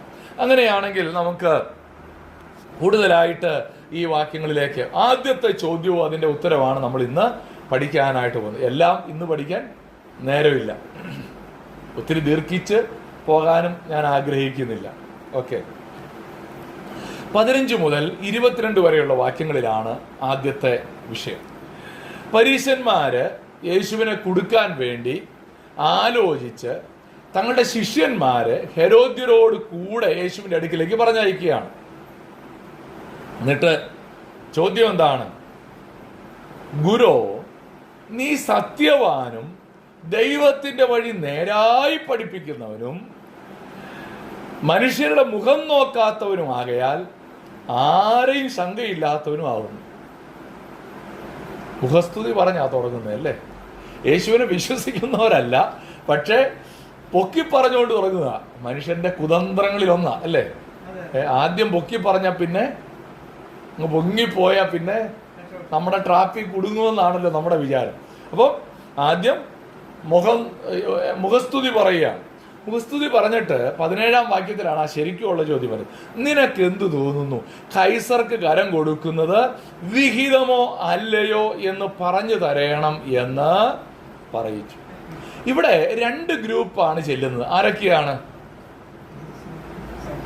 പരീശന്മാരും ഹെരോദ്യരും അല്ലേ? 16-ാം വാക്യത്തിൽ ഹെരോദ്യരോട് കൂടെ എന്നാണ് പറഞ്ഞത്. ഈ പരീശരും ഹെരോദ്യരും എന്ന് പറയുന്നത് രാഷ്ട്രീയപരമായി ശത്രുക്കളാണ്. പരീശന്മാര് റോമൻ ഭരണം ഇവിടെ വേണ്ട എന്ന് പറയുന്ന ആൾക്കാരാണ്. റോമാക്കാരെ യെരുശലേമിൽ നിന്ന് പുറത്താക്കണം എന്ന് വാദിക്കുന്നവരാണ് പരീശന്മാർ. പക്ഷേ ഹെരോദ്യരോ ഹെരോദാവിനെ പിന്തുണയ്ക്കുന്നവരാ. ഹെരോദാവിനെ ആരാ അയച്ചത്? റോമൻ ചക്രവർത്തിയാണ്. എന്ന് പറഞ്ഞാൽ റോമൻ ഭരണത്തെ സപ്പോർട്ട് ചെയ്യുന്നവരാണ് ഹെരോദ്യര്, റോമൻ ഭരണത്തെ എതിർക്കുന്നവരാണ് പരീശന്മാര്. ഇപ്പൊ ഇവര് രണ്ടും കൂടെ ഒരുമിച്ച് ആരുടെ അടുത്ത് വന്നിരിക്കുകയാണ്? യേശുവിന്റെ അടുക്കൽ വന്നിരിക്കുകയാണ്. യേശുവിനോടുള്ള വെറുപ്പ് അവരെ എന്ത് ചെയ്തു? ഒന്നിപ്പിച്ചു. ഈ ഐക്യത്തിന് ഏറ്റവും നല്ല മാർഗം എന്നാണെന്നറിയോ? കോമൺ എനിമി ഉണ്ടാവുന്നതാണ്. പൊതു ശത്രു ഉണ്ടായാൽ ആൾക്കാർ തമ്മിൽ യോജിക്കും. എനിക്കും ജോൺസൺ ചേട്ടനും തമ്മിൽ ഭയങ്കര ശത്രുതയാണെന്ന് വിചാരിച്ചോ? അങ്ങനെ ഇരിക്കുമ്പോഴാണ് ഈ ജോർജ് കുട്ടി ബ്രദർ ഞങ്ങളുടെ രണ്ടുപേരുടെ ശത്രുവായാൽ ഞങ്ങൾ തമ്മിലൊരു വല്ലാത്ത ഐക്യം ഉണ്ടാവും. അത് ഞാൻ ജോൺസൺ ചേട്ടനെ സ്നേഹിച്ചത് കൊണ്ടോ ജോൺസൺ ചേട്ടൻ എന്നെ സ്നേഹിച്ചത് കൊണ്ടോ അല്ല. പിന്നെന്താണ്? ഞങ്ങൾക്ക് രണ്ടുപേർക്കും ആരെയാണ്? ആ മനുഷ്യനെ എങ്ങനെയും ഒതുക്കണം. ഇതാണ് പല സ്ഥലത്തെയും ഐക്യത്തിന്റെ ഒരു കാരണം. ആ എല്ലാം അങ്ങനെയാ. ഈ നമ്മുടെ നാട്ടിൻപുറത്തൊക്കെ ഇത് നല്ല എവിഡന്റ് ആയിട്ട് കാണാൻ പറ്റും അല്ലേ? തമ്മിൽ സ്നേഹം ഉണ്ടായിട്ടില്ല, പക്ഷെ അവനെ ഒതുക്കാൻ വേണ്ടി നമ്മൾ ഒരുമിച്ച് നിന്നേ പറ്റുള്ളൂ. ഇതാണ് പരീശനും ഹെരോദ്യരും ഒരുമിച്ച് നിൽക്കുന്നതിൻ്റെ കാരണം. ഇവിടെ അവര് ആദ്യം ഒരു മുഖസ്തുതി കൊണ്ടാണ് തുടങ്ങിയെന്ന് ഞാൻ പറഞ്ഞല്ലോ. ഇവർ വളരെ ബുദ്ധിപൂർവമാണ് ഈ കെണി ഒരുക്കിയിരിക്കുന്നത്. കാരണം എന്നാണെന്നറിയാമോ? ഈ കൈസർക്ക് കരം കൊടുക്കുന്ന വിഹിതമോ അല്ലയോ എന്ന് ചോദിച്ചാൽ കരം കൊടുക്കണം, യെസ് എന്നാണ് യേശു മറുപടി പറയുന്നതെങ്കിൽ യേശു ആരെ സപ്പോർട്ട് ചെയ്യുന്നയാളായി? കൈസർക്ക് കരം കൊടുക്കണം എന്ന് പറഞ്ഞാൽ ഹെരോദ്യരെ സപ്പോർട്ട് ചെയ്യുന്നവരായി, അഥവാ എന്ന് പറഞ്ഞാൽ യെരുശലേമിലുള്ള ബഹുഭൂരിപക്ഷം വരുന്ന പരീശന്മാരെ, യഹൂദ വിശ്വാസികളെ നിരാശപ്പെടുത്തും. അപ്പൊ ഇവനെ ഗുരുവായിട്ട് അംഗീകരിക്കുന്നവരൊക്കെ ഇവനെ തള്ളും. അതാണ് ഒരു ട്രാപ്പ്. ഇനി നോ, കരം കൊടുക്കണ്ട എന്ന് പറഞ്ഞാലോ? കരം കൊടുക്കണ്ട എന്ന് പറഞ്ഞാൽ റോമിനോട് മത്സരിക്കുന്ന ആളാണെന്ന് പറഞ്ഞുകൊണ്ട് ആരുടെ എതിരാളിയായി? റോമിന്റെ മുമ്പിലേക്ക് പിടിച്ചിട്ട് കൊടുക്കാം. ദേ, നിങ്ങൾക്കെതിരെ മത്സരിക്കുന്ന ഒരുത്തനെ ഞങ്ങൾ പിടിച്ചു തരുന്നു എന്നും പറഞ്ഞ് കൊടുക്കാം. ഇതാണ് ഈ ചോദ്യത്തിന്റെ ട്രാപ്പ് എന്ന് പറയുന്നത്. പക്ഷെ കർത്താവ് ആരാ? പുള്ളിയല്ലേ. കർത്താവ് എങ്ങനാ പ്രതികരിച്ചതെന്ന് നോക്കിയാട്ടെ. 18 മുതൽ 22 വരെയുള്ള വാക്യങ്ങളിലേക്ക് വരുമ്പോൾ കർത്താവ് അവരുടെ കപട ഭക്തിയെ വെളിച്ചത്ത് കൊണ്ടുവരികയാണ്. യേശു അവരുടെ ദുഷ്ടതയെ അറിഞ്ഞു, ഇല്ലേ? ഈ നമ്മൾ കളിക്കുന്നത് ആരോടാന്നുള്ളൊരു ചിന്ത നമുക്ക് എപ്പോഴും വേണം കേട്ടോ. ഞാൻ എപ്പോഴും വിചാരിക്കുന്ന ഒരു കാര്യമാണ്, നമ്മൾ ഈ ചെറിയ ചെറിയ പരിപാടിയൊക്കെ ഒപ്പിക്കുമ്പോൾ ഇത് ആരുടെ മുമ്പിലാണ് ഈ പരിപാടിയൊക്കെ ഒപ്പിക്കുന്നത്? കർത്താവിൻ്റെ മുമ്പിലാണ്. നമ്മൾ മനുഷ്യരെ നോക്കിയിട്ടാണ് പല ട്രാപ്പും ഒരുക്കുന്നത്. പക്ഷേ ഇതിൻ്റെ അപ്പുറത്തൊരു കർത്താവ് ഉണ്ടെന്നുള്ള കാര്യം പലപ്പോഴും നമ്മൾ മറന്നുപോയി. അതുകൊണ്ടാണ് കർത്താവ് ഈ എങ്ങനെയാണ് അവരോട് പ്രതികരിച്ചതെന്ന് നോക്കിയാട്ടെ. ഇവിടെ കർത്താവ് അവരോട് പറയാണ്, കരം കൊടുക്കാനുള്ള നാണയം കാണിപ്പീൻ എന്ന് പറഞ്ഞു. അവൻ്റെ അടുക്കൽ ഒരു വെള്ളിക്കാശ് കൊണ്ടുവന്നു. അവൻ അവരോട്, ഈ സ്വരൂപവും മേലെഴുത്തും ആരുടേത് എന്ന് ചോദിച്ചതിന് കൈസറുടേത് എന്ന് അവർ പറഞ്ഞു. എന്നാൽ കൈസർക്കുള്ളത് കൈസർക്കും ദൈവത്തിനുള്ളത് ദൈവത്തിനും കൊടുപ്പീൻ എന്ന് അവരോട് പറഞ്ഞു. ഇത് ഒന്ന് വിശദീകരിച്ചാലേ നിങ്ങൾക്ക് മനസ്സിലാവുള്ളൂ. ഈ ഓരോ റോമൻ ഭരണാധികാരികളും അവരുടെ നാണയത്തിൽ അവരുടെ സ്വന്തം ചിത്രം പതിപ്പിക്കും. നമുക്കറിയാമല്ലോ, ഇന്ന് നമ്മൾ ഉപയോഗിക്കുന്ന നാണയങ്ങളിൽ മഹാത്മാഗാന്ധിയുടെയോ അല്ലെങ്കിൽ അങ്ങനെയുള്ള ഭരണാധികാരികളുടെയൊക്കെ എന്ന് വെച്ചാൽ നമ്മുടെ രാജ്യത്തെ പ്രമുഖരായ വ്യക്തികളുടെയൊക്കെ. ഇത് അന്നത്തെ കാലത്ത് രാജാവാണല്ലോ, അതുകൊണ്ട് രാജാക്കന്മാരുടെ സ്വരൂപം അഥവാ ഒരു ഇമേജ്, ഒരു രൂപം അതിനകത്തുണ്ടായിരുന്നു. അപ്പോൾ പിന്നെ അതുകൂടാണ്ട് ഒരു മേലെഴുത്തുണ്ട്. രൂപം മാത്രമല്ല, പിന്നെ എന്തും കൂടെ ഉണ്ട്? ഒരു മേലെഴുത്തും കൂടെ ഉണ്ട്. ആ മേലെഴുത്തിൽ എന്താ എഴുതുന്നതെന്ന് അറിയാമോ? ഇവിടെ പറയുകയാണ്, ആരുടേതാണെന്ന് ചോദിച്ചപ്പോൾ കൈസറുടേതെന്നാണ് പറഞ്ഞത്. അപ്പോൾ ആ എടുത്ത നാണയത്തിൽ എന്തൊക്കെ ഉണ്ടെന്നാണ് ഈ വാക്യം വായിക്കുമ്പോൾ നമുക്കത് മുഴുവൻ മനസ്സിലാവില്ല. ഞാനൊന്ന് വിശദീകരിക്കും. ഈ നാണയത്തിൻ്റെ മുൻവശത്ത് ഞാൻ ആ പിക്ചർ കാണിക്കാം. ഇതാണ് ആ ചിത്രം. ഈ ചിത്രത്തിൽ എഴുതിയിട്ടുണ്ട് എന്താണ്? ദിനാർ എന്നാണ്, ഡെനേറിയസ് എന്നാണ് അതിനെ വിളിക്കുക, ഡെനേറിയ. ഞാനത് നേരത്തെ പറഞ്ഞിട്ടുണ്ട്. പത്രോസ് മറ്റേ മത്സ്യത്തിൻ്റെ വായിൽ നിന്ന് എടുത്തപ്പോൾ ഒരു വെള്ളിക്കാശ്, ഒരു ദിവസത്തെ പണിക്കൂലിയാണ് ഒരു വെള്ളി നാണയം. നമ്മൾ 20-ാം അധ്യായത്തിൽ ആ ഉപമയിൽ നമ്മൾ കാണുന്നത്. അവിടെ എഴുതിയിരിക്കുന്നത് എന്താണ്?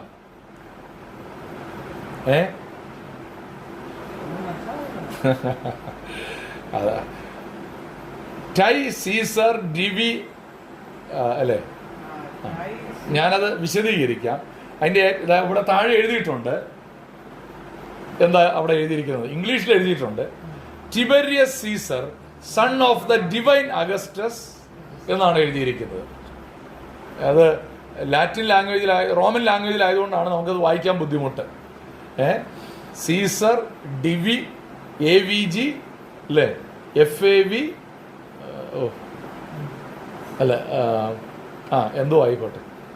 അഗസ്റ്റസ് എന്നാണ് എഴുതിയിരിക്കുന്നത്. ഓക്കെ, അവസാനം എഴുതിയിരിക്കുന്നത്. മറുവശത്ത് പൊന്തിഫ് മാക്സി എന്നാണ് എഴുതിയിരിക്കുന്നത്. പൊന്തിഫ് മാക്സി. അപ്പൊ കൈസറുടേത് എന്നുള്ളത് മാത്രമേ നമ്മുടെ ഈ വാക്യത്തിൽ എഴുതിയിട്ടുള്ളൂ അല്ലേ? പൊന്തിഫ് മാക്സിം എന്നുള്ളത് മഹാപുരോഹിതൻ എന്നാണ് അവിടെ എഴുതിയിരിക്കുന്നത്. അതാണ് അവിടെ നമ്മൾ വായിക്കുന്നത്. Tiberius Caesar Augustus, son of the divine Augustus. അതായത് റോമാക്കാര് കർത്താവ് എന്ന് വിളിച്ചുകൊണ്ടിരുന്നത് ചക്രവർത്തിനെയാണ്.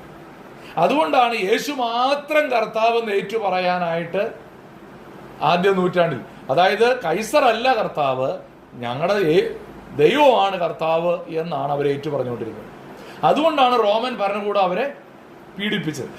അപ്പോൾ ദൈവമായിരിക്കുന്ന അഗസ്റ്റസിന്റെ മകനായ തിബരിയസ് കൈസർ എന്നാണ് ഒരു വശത്ത് എഴുതിയിരുന്നത്. മറുവശത്ത് എഴുതിയിരിക്കുന്നത് മഹാപുരോഹിതൻ പൊന്തിഫ് മാക്സിമസ് എന്നാണ് എഴുതിയിരുന്നത്. അതുകൊണ്ടാണ് കർത്താവ് അവരോട് പറഞ്ഞത്, ഈ നാണയം കാണിച്ചിട്ട് കൈസർക്കുള്ളത് കൈസർക്കും ദൈവത്തിനുള്ളത് ദൈവത്തിനും. കാരണം മഹാപുരോഹിതൻ എവിടെ ഉണ്ട്? ആ നാണയത്തിലുണ്ട്. അതുകൊണ്ടാണ് പറഞ്ഞത് കൈസർക്കുള്ളത് കൈസർക്കും ദൈവത്തിനുള്ളത് ദൈവത്തിനും കൊടുക്കാനായിട്ട് പറഞ്ഞത്. ഇനി ഈ വേദഭാഗത്ത് നിന്ന് കർത്താവ് പഠിപ്പിച്ച ചില ആത്മീക സത്യങ്ങൾ 3 കാര്യങ്ങളോടെ പറഞ്ഞ് ഞാൻ ഇന്നത്തെ ക്ലാസ് അവസാനിപ്പിക്കാം. 1, Christians must honour and obey rulers. നാം ഭരണാധികാരികളെ എന്ത് ചെയ്യണം? അനുസരിക്കണം, ബഹുമാനിക്കണം. ഈ നമ്മൾ ഒരച്ഛൻ എന്നെ പഠിപ്പിച്ചൊരു കാര്യമാണ്, ഈ നമ്മളൊക്കെ മുഖ്യമന്ത്രിനെ വിളിക്കുന്നത് എന്നാ? VD സതീശൻ എന്നാ വിളിക്കുക. അപ്പൊ അദ്ദേഹം പറയുന്നത് അങ്ങനെയാണ്, ഒരിക്കലും അങ്ങനെ വിളിക്കരുതെന്നാണ് പറയുന്നത്. അദ്ദേഹം പറയുന്നത് ബഹുമാനപ്പെട്ട മുഖ്യമന്ത്രി ശ്രീ VD സതീശൻ എന്നേ വിളിക്കാവുള്ളൂ. കാരണം അദ്ദേഹം ആരാണ്? നമ്മുടെ ഭരണാധികാരിയാണ്. നമ്മൾ വിളിക്കുന്നത് പിണറായി വിജയൻ എന്നൊക്കെ നമ്മൾ വിളിക്കുന്നത് കേട്ടാൽ നമ്മൾ അവരെ ഒട്ടും ബഹുമാനിക്കാത്തതുപോലെയാണ് പലപ്പോഴും. തർക്കിക്കൊന്നും വേണ്ട, തർക്കിക്കണ്ട, അതാ പറഞ്ഞ തർക്കിക്കണ്ട. എന്നോട് ഈ അല്ല, ബഹുമാനിക്കണമെന്ന് പറയുമ്പോൾ ഈ VD സതീശൻ എന്നാണ് നമ്മൾ പറയുന്നതെങ്കിലും അത് ബഹുമാനമില്ലാതെയും ബഹുമാനത്തോടെയും VD സതീശൻ എന്ന് വിളിക്കാം. അത് ആ സ്ത്രീ ചേർക്കുന്നത് കൊണ്ടല്ല, തീർച്ചയായിട്ടും അല്ല. ഞാൻ അതുകൊണ്ടാണ് പറഞ്ഞു, ഇത് നമുക്കെല്ലാം അറിയാം. എന്നോട് ഈ നമ്മൾ ഈ പുസ്തകത്തിലൊക്കെ ദൈവത്തെ നീ എന്നൊക്കെയാണല്ലോ പലപ്പോഴും എഴുതി വെച്ചിരിക്കുന്നത്. അപ്പം ചില അച്ഛന്മാരൊക്കെ വായിക്കുമ്പോൾ നീ എന്നുള്ളത് മാറ്റിയിട്ട് അങ്ങ് എന്നാക്കിയൊക്കെ വായിക്കാറുണ്ട്.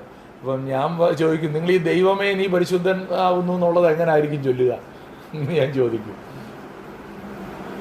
ദൈവമേ അങ്ങ് പരിശുദ്ധനാകുന്നു, ബലവാനേ അങ്ങ് പരിശുദ്ധനാകുന്നു, അങ്ങനെ മാറ്റി ആരും വായിക്കാറില്ല. കാരണം അതിൻ്റെ സ്കെയില് മാറും. അതുകൊണ്ടാണ് ആ നീ എന്നുള്ളിടത്ത് അങ്ങ് വരുമ്പോൾ. പക്ഷെ ചില ആളുകൾ വളരെ ബഹുമാനം, നമ്മളിപ്പോൾ നീ എന്ന് ദൈവമേ നീ പരിശുദ്ധനാകുന്നു എന്ന് പറയുമ്പോൾ ആ നീക്കല്ല സ്ട്രെസ് അല്ലേ, പരിശുദ്ധനാകുന്നു എന്നുള്ളതിനാണ് അവിടെ സ്ട്രെസ് വരുന്നത്. അപ്പോൾ ആ വാക്കിൽ പിടിക്കണ്ട. ഞാൻ പറഞ്ഞതിൻ്റെ ആശയം ഇത്രയേ ഉള്ളൂ, നാം നമ്മുടെ ഭരണാധികാരികളെ ബഹുമാനിക്കുകയും അനുസരിക്കണം. എന്ന് പറഞ്ഞാൽ ഈ ഭരണാധികാരികൾ നടപ്പിലാക്കുന്ന നിയമങ്ങളെ അനുസരിക്കാൻ നാം കടപ്പെട്ടവരാണ്. അതുകൊണ്ടാണ് ഫിലിപ്പിയ ലേഖനം 3-ാം അധ്യായം 20-ാം വാക്യത്തിൽ നമ്മുടെ പൗരത്വമോ സ്വർഗത്തിലാകുന്നു, അവിടെ നിന്ന് കർത്താവായ യേശുക്രിസ്തു രക്ഷിതാവായി വരുമെന്ന്. നമ്മുടെ പൗരത്വം സ്വർഗത്തിലാണ്. But at the same time നമ്മൾ എവിടെയാണ്? ഭൂമിയിലും. നമ്മൾ ഭൂമിയിലല്ല. ഈ കോവിഡ് വന്ന സമയത്ത് മാസ്ക് വയ്ക്കാൻ പറഞ്ഞപ്പോൾ ചില ആൾക്കാർ പറഞ്ഞു ഞാൻ വയ്ക്കില്ല എന്ന് പറഞ്ഞു. പക്ഷെ വേദപുസ്തകം പറയും നിങ്ങൾ നിങ്ങളുടെ ഭരണാധികാരികളെ ബഹുമാനിക്കണം. റോമർ 13-ന്റെ 1-2 വാക്യങ്ങൾ അവിടെ പറയുകയാണ്, ഏതു മനുഷ്യനും ശ്രേഷ്ഠാധികാരങ്ങൾക്ക് കീഴടങ്ങട്ടെ, ദൈവത്താൽ അല്ലാതെ ഒരധികാരവുമില്ലല്ലോ. ഉള്ള അധികാരങ്ങളോ ദൈവത്താൽ നിയമിക്കപ്പെട്ടിരിക്കുന്നു. ആകയാൽ അധികാരത്തോട് മറുക്കുന്നവൻ ദൈവവ്യവസ്ഥയോട് മറുക്കുന്നു. മറുക്കുന്നവരോ ശിക്ഷാവിധി പ്രാപിക്കും. ഒരു ക്രിസ്ത്യാനിക്ക് ഡ്യുവൽ സിറ്റിസൺഷിപ്പാണ്, സ്വർഗത്തിലും ഭൂമിയിലും. നാം എന്ത് ചെയ്തേ പറ്റൂ? ദൈവത്തെ ആദരിക്കുന്നത് പോലെ തന്നെ മനുഷ്യരെയും ശ്രേഷ്ഠാധികാരികളെയും എന്ത് ചെയ്തിരിക്കണം? ആദരിക്കണം. 1 പത്രോസ് 2:13-14 വാക്യങ്ങളിൽ സകല മാനുഷ നിയമത്തിനും കർത്താവിൻ നിമിത്തം കീഴടങ്ങുവീൻ. ശ്രേഷ്ഠാധികാരി എന്ന് വെച്ച് രാജാവിനും ദുഷ്പ്രവർത്തിക്കാരുടെ ദണ്ഡനത്തിനും സൽപ്രവർത്തിക്കാരുടെ മാനത്തിനുമായി അവനാൽ അയക്കപ്പെട്ടവർ എന്നും വെച്ച് നാടുവാഴികൾക്കും കീഴടങ്ങുവൻ എന്ന് പറഞ്ഞാൽ പഞ്ചായത്തിലെ നിയമത്തിനും കീഴടങ്ങണം, ജില്ലാ ഭരണകൂടത്തിനും കീഴടങ്ങണം, സംസ്ഥാന ഭരണകൂടത്തിനും കീഴടങ്ങണം, ദേശീയ ഭരണകൂടത്തിനും കീഴടങ്ങണം. അതാണ് ഇവിടെ പറയുന്നത്. അവർക്ക് വേണ്ടി പ്രാർത്ഥിക്കണം. 1 തിമോത്തിയോസ് 2:2 പറയുകയാണ്, അവർക്ക് വേണ്ടി യാചനയും പ്രാർത്ഥനയും പക്ഷവാദവും സ്തോത്രവും ചെയ്യണം. നരേന്ദ്രമോദിക്കായി സ്തോത്രം ചെയ്യണം, VD സതീശൻ മുഖ്യമന്ത്രിക്കായി സ്തോത്രം ചെയ്യണം, നമ്മുടെ പഞ്ചായത്ത് മെമ്പറിനായിട്ട് സ്തോത്രം ചെയ്യണം, അവർക്ക് വേണ്ടി പ്രാർത്ഥിക്കുകയും ചെയ്യണം. ചെയ്യണം. 2, നാം ദൈവത്തെ ബഹുമാനിക്കണം.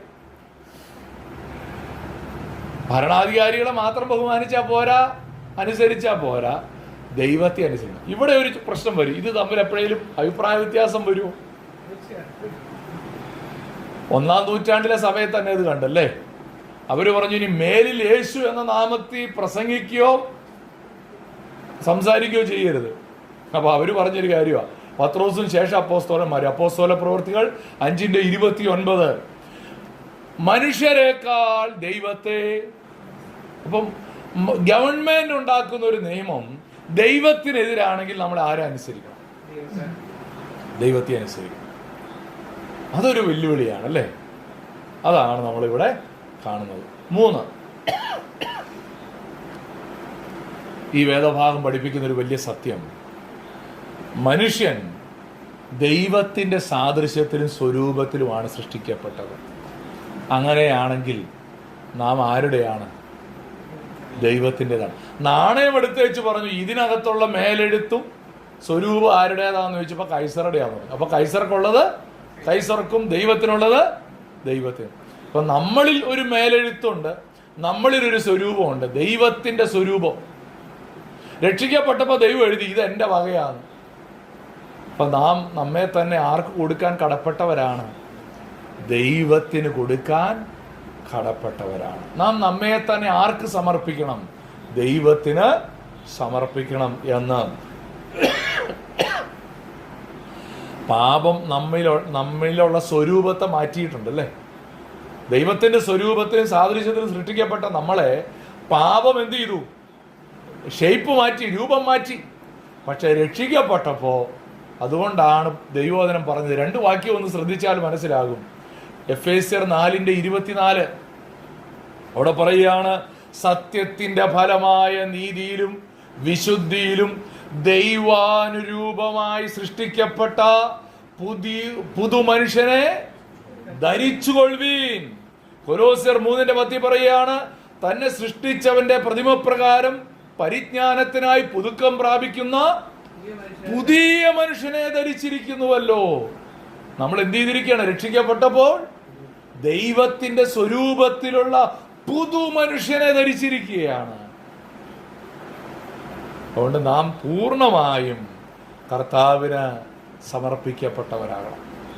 അതുകൊണ്ട് നമ്മുടെ ജീവിതത്തിലേക്കൊന്ന് വന്നാൽ, ഇന്ന് നമ്മൾ പഠിച്ച കാര്യങ്ങളിൽ നിന്ന് ഓർത്ത് നോക്കിയേ, കർത്താവിൻ്റെ ക്ഷണം നമ്മൾ സ്വീകരിച്ചിട്ടുണ്ടോ? അതോ വിളിക്കപ്പെട്ടവരുടെ കൂട്ടത്തിലാണോ? തെരഞ്ഞെടുക്കപ്പെട്ടവരുടെ കൂട്ടത്തിലാണോ?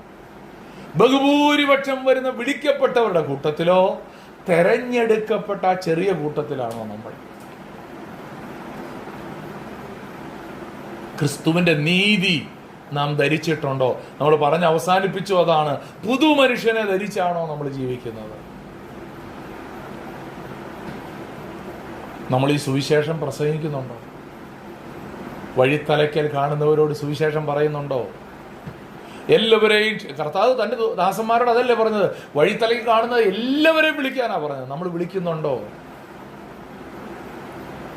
അവിടെ മുഖപക്ഷം കാണിക്കുന്നില്ല, എല്ലാവരെയും വിളിക്കുക. മാനസാന്തരപ്പെടാൻ വേണ്ടി വിളിക്കുകയാണ്. വ്യക്തിപരമായി രക്ഷിക്കപ്പെടാൻ വേണ്ടി വിളിക്കുകയാണ്. കല്യാണ വസ്ത്രം ധരിക്കാൻ വേണ്ടി വിളിക്കുകയാണ്. സ്വന്തം നീതിയാൽ കല്യാണ വസ്ത്രം പോലെ തോന്നുന്ന സ്വന്തം നീതിയൊന്നും അവിടെ വിലപ്പോവില്ല. എന്തുമാത്രമേ വിലപ്പോവുള്ളൂ? കല്യാണ വസ്ത്രം, ക്രിസ്തുവിൻ്റെ നീതി മാത്രമേ അവിടെ ഫലിക്കുകയുള്ളൂ. നമ്മുടെ ഗവൺമെൻറ്റുകളെ നാം ബഹുമാനിക്കേണ്ടവരാണ്, ആദരിക്കേണ്ടവരാണ്. നമ്മെ തന്നെ ദൈവകരങ്ങളിലേക്ക് സമർപ്പിക്കാം, നമ്മെ തന്നെ ശോധന ചെയ്യാം. കല്യാണ വസ്ത്രം ധരിച്ചിട്ടുണ്ടോ? കുഞ്ഞാട്ടിൻ കല്യാണ മഹൽ ദിനത്തിൽ തൻ്റെ കാന്തയാകും വിശുദ്ധ സഭ മണവാട്ടിയായി അണിഞ്ഞൊരുങ്ങി ശുഭ്രമായിരിക്കുന്ന കല്യാണ വസ്ത്രത്തോടെ തൻ്റെ മണവാട്ടി സഭ ഒരുക്കപ്പെട്ടിരിക്കുന്ന ആ ദിവസത്തിൽ നമ്മൾ അകത്തായിരിക്കും, അതോ പുറത്തെ ഇരുട്ടിലേക്ക് വലിച്ചെറിയപ്പെടുക? കല്യാണ വസ്ത്രമില്ലാതെ പാട്ടുപാടി പ്രാർത്ഥനയുണ്ട്, കൂട്ടത്തിലൊക്കെ പോകുന്നുണ്ട്, അത് മതിയോ? പോരാ. ക്രിസ്തുവിൻ്റെ നീതി ധരിച്ചവരായി ക്രിസ്തുവിൻ്റെ ന്യായാസനത്തിൻ്റെ മുമ്പാകെ നാം വെളിപ്പെടണം. കണ്ണുകളെ അടയ്ക്കാം. എല്ലാവരും ഒരു നിമിഷം നമ്മെ തന്നെ കർത്താവിൻ്റെ പാദപീഠത്തിൽ സമർപ്പിക്കാം.